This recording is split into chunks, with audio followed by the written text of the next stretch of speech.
Do you know what the #1 media franchise in the world actually is? I'm talking about the most valuable franchise, the one that's made the most money ever. If you think it's Star Wars, sorry, that's number 5. I know, you gotta be kidding me. Mickey Mouse? Nope, number 4. Number 3 is Winnie the Pooh, with Hello Kitty being number 2. And it's not the MCU, Mario, or Harry Potter either. It's Pokemon. Yes, Pokemon is the #1 media franchise in the world. Since the first game that was released in 1997, the franchise has gone from mountaintop to mountaintop, with the same estimates calculating a revenue of over $100 billion.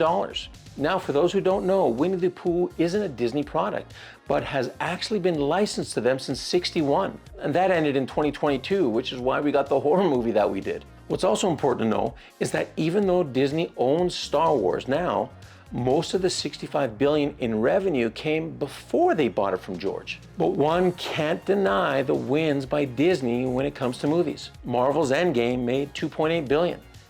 Pixar's Toy Story 4 made $1 billion. Disney's Lion King made $1.6 billion.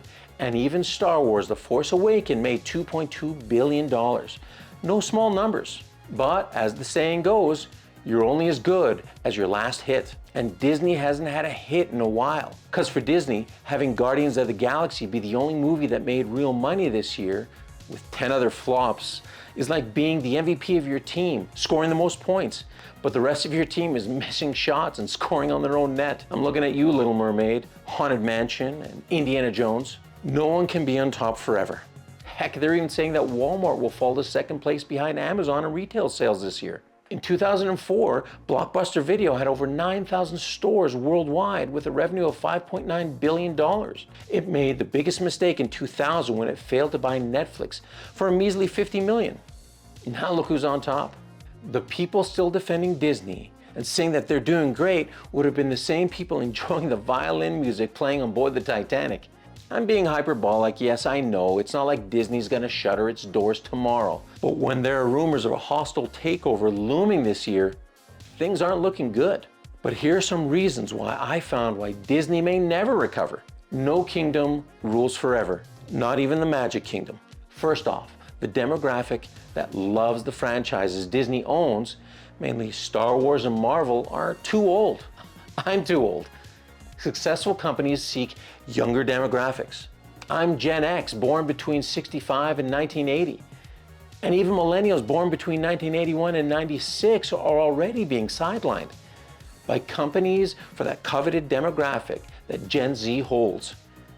Born between 1997 and 2012, the thing is, Gen Z holds a lot of influence.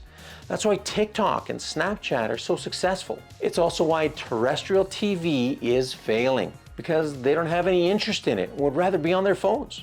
Add to that, parents, like me, are buying into all these things that they like because that's what parents do. Parents have the final say, yes. And whether you agree with it or not, kids influence their parents. As a dad, this does bother me, and I'm very careful with what I let my boys into. Heck, my teenagers still aren't allowed on social media except for Discord. But companies don't care because the vast majorities of families may have the parents that are the head of the household, but kids that are the neck. Turn the head whatever way it wants. Friends influence, TikTok influences. Star Wars has been trending behind One Piece for almost a whole year. Yes, One Piece, the show that came out on Netflix in August. And even though Star Wars released 5 shows this year, Star Wars Bad Batch Season 2 came out in January. The Mandalorian Season 3 came out in March. Star Wars Young Jedi Adventures came out in May. Star Wars Vision Season 2 also came out in May, and Ahsoka Season 1 in August. 5 shows, and yet One Piece on Netflix and Season 20 of its regular show beat it in trends. And the same when it comes to Marvel. I touched on a lot of this stuff in my other videos, which you can click here to see. That way I don't have to rehash stuff I've already said, and I can keep this video moving. And if you like the way this video is moving, could you hit that like button? It helps.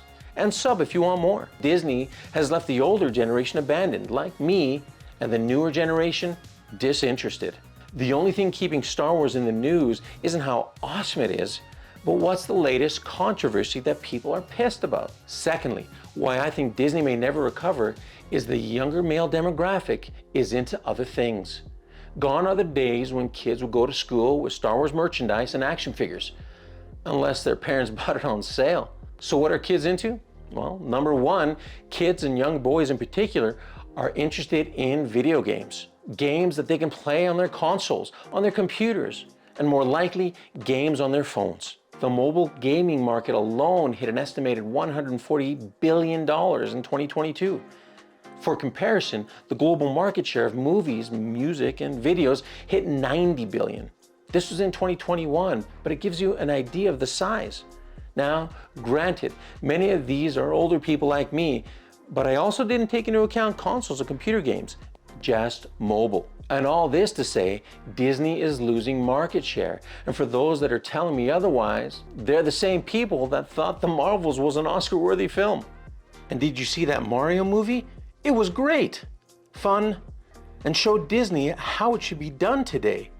I even like Princess Peach. They did her so well. Sadly, even the Disney video games aren't doing so good. Only one Star Wars game in 2023? Really?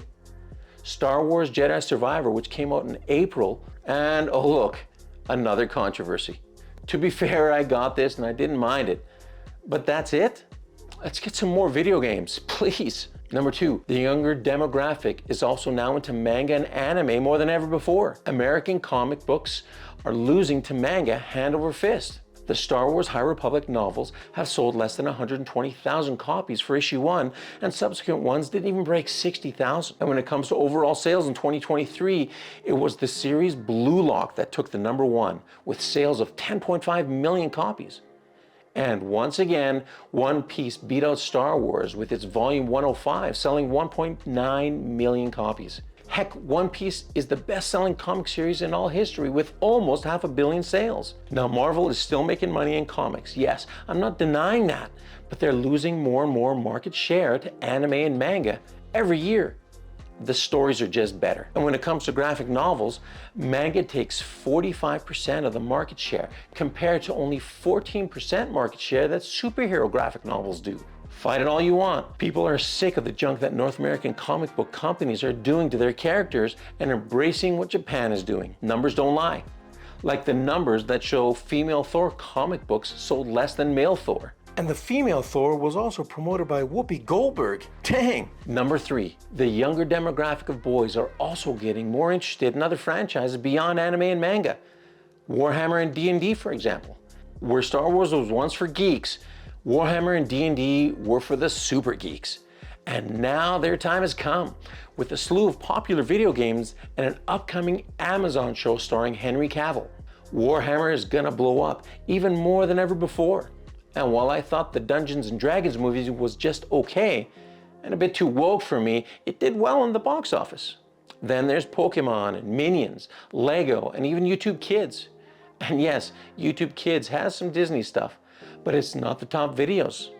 Disney Plus has had its ups and downs as well this year, with them gaining 7 million subs in the latter half of 2023, yes, but they lost that much at the beginning of 2023. I talk about this in my video about Disney.